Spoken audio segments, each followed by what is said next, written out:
Fama Homa Bay wanga owacho ni tende biro keto maino eneno ni gichiero chenro mag thieth mondo okel fongruok ne jotuo kod jochiw thieth e kaunti ma Homa Bay. Wanga bendo medo lero ni oken gima ber ni jo Homa Bay sik chandore kamanyo thieth e kauntis mamoko ka jochiw thieth bende osach gi leo kinde ka kinde. Ne oloso odiochieng' mokwongo e apis kaka gavana mar ariyo mano ma Homa Bay.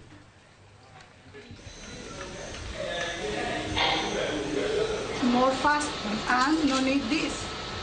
Another procedure. Oh, it's not done. Gimowacho ni mokwongo nyaka ka ng'ato biro hospital oyud ka yath nitie ang'o e hospital. Mano e gima duong' madwani wachak. Kaito wabro keto gedo medo bero kaka hospitandwa dhi. Koro mago te wabro loso to ko biro mana referral ka kende. Wabro timo e hospitende wate manie kaunti mangima. Gima wadwa wacho ni wadwa keto mainowa e weche mag thieth.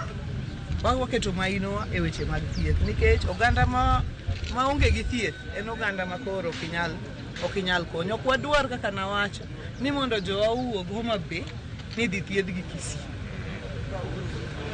Afadhali iwach ni koro ibedo referred Kenyatta. Ero kama na inya komedo mana kete keang'iyo moko kuom ote magi nyisa ni Jael Lieta wa mor kod kaka unonono weche mag Supreme Court. Dano diero kantiere minyenya school. Ero kama na hinya